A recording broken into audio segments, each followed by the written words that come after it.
Hi all, welcome to Learn IT. This is going to be an introductory video on Terraform, and in this video we will learn what is Terraform, how to install and set up Terraform CLI. Post setup and installation of Terraform CLI, we will write our first Terraform configuration file, and at last we will validate and deploy the resources using Terraform CLI. So what is Terraform? Terraform is an open source infrastructure as code tool which is developed by HashiCorp. It allows us to manage cloud resources like databases, serverless functions, servers, gateways, networks, etc. And using Terraform language, we can write Terraform configuration files having all the resources which we want to launch in the cloud. Terraform language has single unified syntax for all cloud providers, which means it can be used to launch resources for any cloud providers like AWS, GCP, etc. And it supports multiple cloud provider services orchestration, which means you can define certain services or resources from one cloud provider, and you can also define certain set of services or resources from other cloud providers. Now let's download and install Terraform CLI on our machine and write our first Terraform configuration file. To download Terraform CLI setup, you can visit terraform.io, and from there you can click on download CLI. And here you can see a list of setups which are available for different operating systems. I'll be using Windows, so I am downloading Windows setup. You can see download has begun, and it is downloading one zip which is having a binary file for Terraform. Now let's go to downloaded zip and extract it.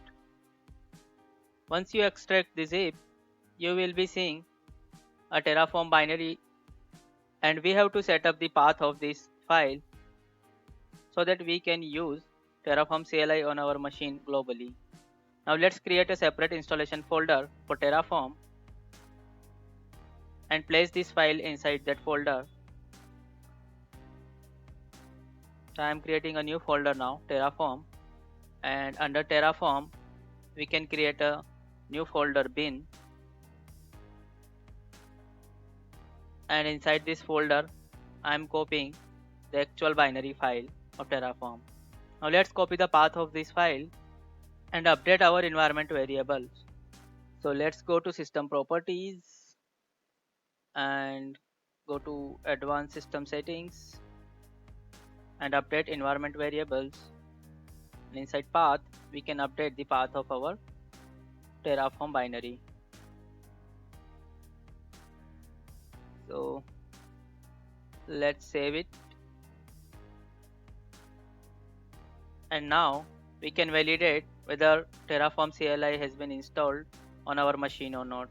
So let's visit command prompt, and from terminal we can hit Terraform command, and you can see we are seeing multiple options now and multiple commands of Terraform.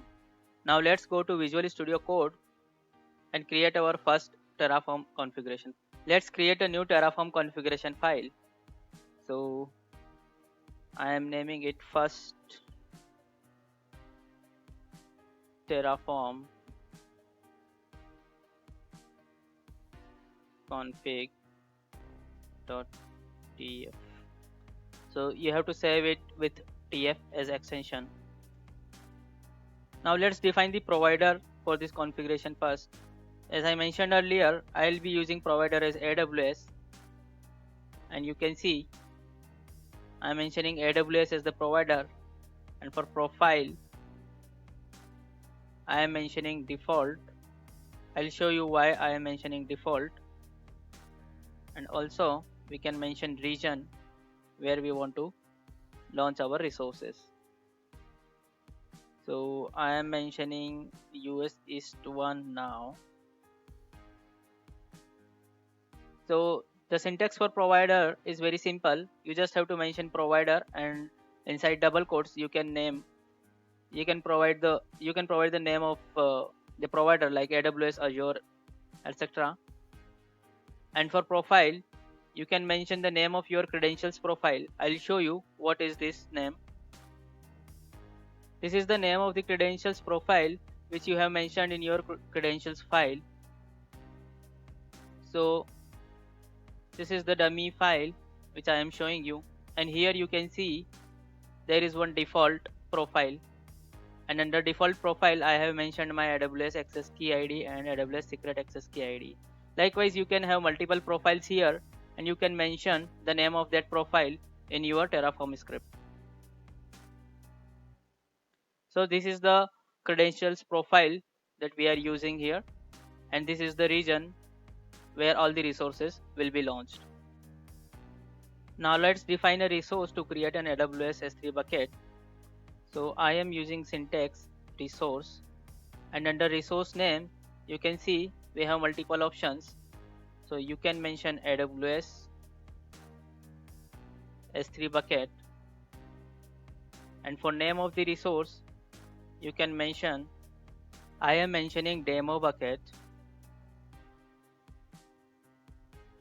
This is the resource name for this S3 bucket. This is not the name of the S3 bucket which we are going to launch in the AWS. So this is just for reference which we can use further in this script only. Now let's add the bucket information. So inside bucket you can mention the name of the bucket you want, and I am mentioning Terraform demo bucket, and under ACL you can mention private, which is anyway by default the S3 bucket will be private, but we can mention it here. So guys, we are done with our first Terraform configuration file, and we have added provider as AWS and resource as one S3 bucket named Terraform demo bucket. Now let's initialize with Terraform init command to download the provider plugins. So I am first hitting Terraform init, and you can see it is trying to download plugins for the provider which we have mentioned. So it is downloading plugin for AWS. Once the Terraform initialization gets finished, you can perform Terraform validate for your Terraform configuration file. This command will validate your file and let you know if there is any issue with your configuration file. This command has just validated your configuration file. It has not actually launched anything as of now. If you still want to update or edit anything, you can go and update. So let's update this bucket name again. I just wanted to put learn IT in the bucket name. And now once our file is we can again try to validate it. Let's validate the file again, and once you are done with validation, you can use Terraform plan to know what and all resources will be created using this configuration. So you can see after hitting Terraform plan command, we are seeing the updates like AWS S3 bucket will be created using this configuration. And at last we can hit Terraform apply to finally launch our resources. It is asking for confirmation. Let's put yes and hit. So you can see it is creating one S3 bucket now. So you can see it has created one S3 bucket now, and the bucket name is Learn IT Terraform demo bucket. Now let's go to AWS console and refresh it. So you can see it has created one bucket. Now if we look at the access, it is showing objects can be public. So if you look at the description, objects can be public. It is saying that the bucket is not public, but anyone with the appropriate permissions can grant public access to objects. So guys, this was all for the introductory session on Terraform. In the next videos, we will learn more about Terraform. We will learn how to define input variables and also how to define custom VPC in AWS using Terraform CLI. Thank you for watching this video. Please join me in the next videos.